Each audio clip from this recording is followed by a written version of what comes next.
नमस्कार मित्रांनो, स्वागत आहे तुमचं या नव्या व्लॉगमध्ये. या व्लॉगची सुरुवात अशी झाली की माझ्यासाठी खूप बॅड न्यूज आहे. असं वाटलं की आत्ता लगेच व्लॉग स्टार्ट करावं, तुमच्याशी शेअर करावं. तर मी आत्ता सकाळी वाजलेत 11, तर मी गेलो होतो एका कामासाठी बाहेर. ते होतं आमच्या मामाचंच काम होतं आणि आपली त्याची गाडी घेऊन गेलेलो. तर आता असा प्रॉब्लेम झाला आहे की मी जेव्हा पार्किंगमध्ये गाडी रिटर्न येऊन लावत होतो, पार्क करत होतो, तर तेव्हा गाडी माझ्याकडून चुकून ह्या इथल्या पिलरला पूर्ण बंपर घातलाय. आता हा प्रॉब्लेम झाला की मी त्याला सांगू कुठल्या तोंडानं, कसं सांगू, असं झालंय. पूर्ण बंपर पार्क करत असताना इकडे या साईडला पण एक गाडी होती आणि पार्किंगच्या या साईडला पण गाडी होती. छोट्याशा जागेमध्ये मला गाडी पार्क करायची होती आणि मला त्या पिलरचा अंदाज नाही आला इथल्या पार्किंगमधल्या. आणि पुढचा राईट साईडचा टोटल बोनेट इतका स्क्रॅच पडलाय ना, तर अवघड झालं. तर त्याला सांगू कसं हे मला समजत नाहीये.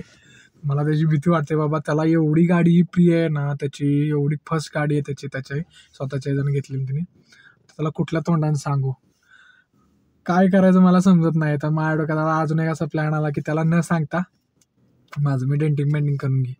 लावलेला आहे आत्ता एका मेकॅनिकला, पण तो मला जवळपास 3,500 ते 4,000 रुपये सांगतो पूर्ण बंपर हे करायचा. तेवढे पैसे आणायचे कुठून? पण ते पैशाचं पण जाऊ दे, डेंटिंग पेंटिंग करून कसं पण घेता येईल, पण याला सांगायचं कसं? आत्ता तर तो इथं नाही आहे, बट बाहेर गावी आहे तो. पण तो आल्यावरती तर कसं सांगायचं? तो येण्याच्या आधी मला ती गाडी नीट करून घ्यावी लागेल. आणि तो मेकॅनिक म्हणतोय की अजून आत्ता जर सोडली तुम्ही, तुम्हाला उद्या दुपारनंतर गाडी भेटून जाईल. तर तो जर आला चुकून तर माझी वाट आहे बोंबाबोंबच आहे. असल्या शिव्या घालेल ना तुम्हाला, तर लय अवघड आहे. त्याच्या आधी काहीतरी मला जुगाड केला पाहिजे, नाहीतर फुल वाट आहे. नाहीतर परत आयुष्यात मला कधी त्या गाडीला हात लावून देणार नाही, तर काय करून देणार नाही. पण गेलो तर मी त्याच्याच कामासाठी बरं का, पण ती माझी चुकी झाली की पार्किंगमध्ये मला अंदाजच नाही आला. बघ माझ्या हाताला असा पूर्ण घाम वगैरे आलाय. तर त्याला सांगायचं कुठलं, कसं सांगायचं हेच समजत नाहीये मला. इतका स्क्रॅच गेला ना, मग तुम्हाला मी दाखवतो तो स्क्रॅच कसा गेला. एवढा पूर्ण वाट लागली बंपरची पुढच्या. आणि तो बंपर काय तेवढा पॅच नाही. तेवढा पॅच मला हे करण्यासाठी तो मला म्हणतोय 2,000 रुपये देणार. छोटासा पॅच आहे, पण तो असा डीपमध्ये पूर्ण मला डेंटिंग आणि पेंटिंग टोटली करून घ्यावं लागलं. तर तो मेकॅनिक म्हणतोय की टोटल बंपरच तुम्हाला करून घ्यावं लागेल. ती 3,500 ते 4,000 रुपये जातील. आता ते पैसे तरी कुठून आणायचे? सगळ्यात मोठं की ह्याला सांगायचं कसं? इतका किरकिरा मामा आहे ना, त्याला सांगणं सगळ्यात पटवून देणं की काय झालं गोष्ट ती सगळ्यात अवघड गोष्ट आहे माझ्यासाठी. असं वाटायला लागलं मी कशाला गेलो याची गाडी घेऊन, मग आपलं माझे टू व्हीलर घेऊन गेलो असतो ह्याच्या कामासाठी. पण आता घोडा लागला. तुम्हाला दाखवतो किती झालंय ते.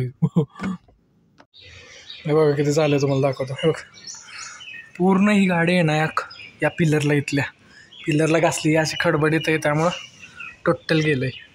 हे बघ, हे गेलं, हे गेलं. हे बघ, हे इथं पण. ओय शपथ, बापरे, हे बी झालंय बी. अरे तर सगळंच निघालंय. तर काय करायचं? अरे केवढं झालंय. आता काढा लागणार, लय अवघड आता. बघा केवढं झालंय. बघितलं ना तुम्ही किती काय झालंय त्याला. आता काय करून मला कळून झालंय राव. झालं माझं एक आता खरं, एका मेकॅनिकला, हे मित्र आहे माझा एक मेकॅनिक, त्याला लावला होता फोन. तर तो म्हटला काही नको टेन्शन घेऊ, 2-2.5 हजारामध्ये काम करून देतो मी तुला, जुगाड काहीतरी करून देतो, गाडी पण लवकर देईल तुला. आता म्हटला भाई, त्याच्यामुळे माझं आता जर थोडं टेन्शन कमी झालं की तो मित्र म्हणाला की काही टेन्शन घेऊ नको, माझं तुझं काम होऊन जाईल, एवढं कशाला टेन्शन घेतोय. मामाला पण नाही करायची गरज, माझं मी करून घेतो, गाडी घेऊन जातो आणि करून देतो. बघितलं ना तुम्ही किती किती स्क्रॅच गेला. आणि ते खालचं फुटलं आयुष्यभर. मला वाटलं फक्त की तो स्क्रॅचच गेलाय फक्त त्याच्यामध्ये. असला बेकार फुटलाय पुढचं तर. जाऊ दे, मोर तिकडे, जे होईल ते होईल. बघा येईल का, खाणार आहे. चुकून झालंय ते माझ्याकडून, चुकून गोष्ट झाली का, होत नाही का कधी गोष्ट. मोर तिकडलं, एवढं नाही टेन्शन घेत, मोर दे, जातो वरती. बघायला जेव्हा होईल ते होईल. मित्र येणार आहे, जरा वेळानं बघणार आहे. तुम काय सांगतोय बघूया. गेला उडत रे, एवढं काही टेन्शन घ्यायची गरज आहे बाबा. दादा मृत्यूकडे बरंच आहे. ती एक गोष्ट बरं आहे की तो इथं नाही, मुंबईला गेलाय, बाहेर गेला गावी.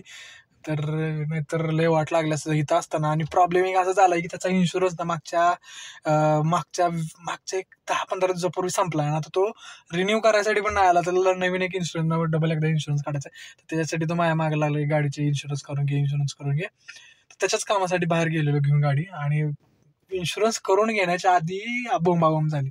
इन्शुरन्स असलं टेन्शन नव्हतं, ते गाडीचं भेटलं असतं आपल्याला इन्शुरन्स काय ना काहीतरी करून. पण आता असं झालं की गाडी इन्शुरन्स नाहीये आणि हा प्रॉब्लेम झालाय. माझं नशीब एवढं की गाडी हळू होती, पार्किंगमध्ये होती, लावत असताना एवढं छोटंच झालंय. जर गाडी चालू असती तर अवघड झालं असतं. ही सुझुकी इतकी भंगार कंपनी आहे ना, गाडी मारुती सुझुकीची सियाची असं बोट ठेवलं तरी दबतं. आणि इतक्या हळू इतक्या स्लो मध्ये होतो ना मी गाडी पार्किंग करत होतो, पण नॉर्मल घासली वाटलं. पण एवढं होईल असं वाटलं होतं का? मग तिकडे काय जे होईल ते होईल, बघा येईल. वैताग मला, जाऊ दे तिकडे, तुम्हाला दाखवतो नंतर, बघूया काय म्हणतोय. आता दुपारचे 3:30 वाजलेत. मी सकाळी बोललो होतो, सकाळी आपलं बोलणं झालं तेव्हा मी सांगितलं होतं मला की माझा एक मित्र आहे, त्यांचं मेकॅनिक आहे, तर ते आपल्या गाडीसाठी बघितलेले आहेत, पुढच्या खराब झालं त्याच्यासाठी, तर ते आता येत आहेत. त्यांच्याकडे गाडी द्यायची, पिकअप अँड ड्रॉपची फॅसिलिटी आहे त्यांची, ते तो देतो म्हणला. करून आपल्याला उद्या दुपारपर्यंत गाडी कशी मिळवली पाहिजे, भेटून जायला कदाचित. मी अजूनही माझ्या मामाला सांगितलं नाही गाडीला काय झालंय.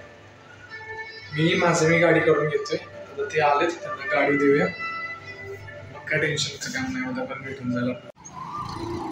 चला फायनली ती गाडी देऊन आलोय मी त्यांना. उद्या 4 वाजेपर्यंत कशात ना कशी तरी भेटेल, बघूया आता.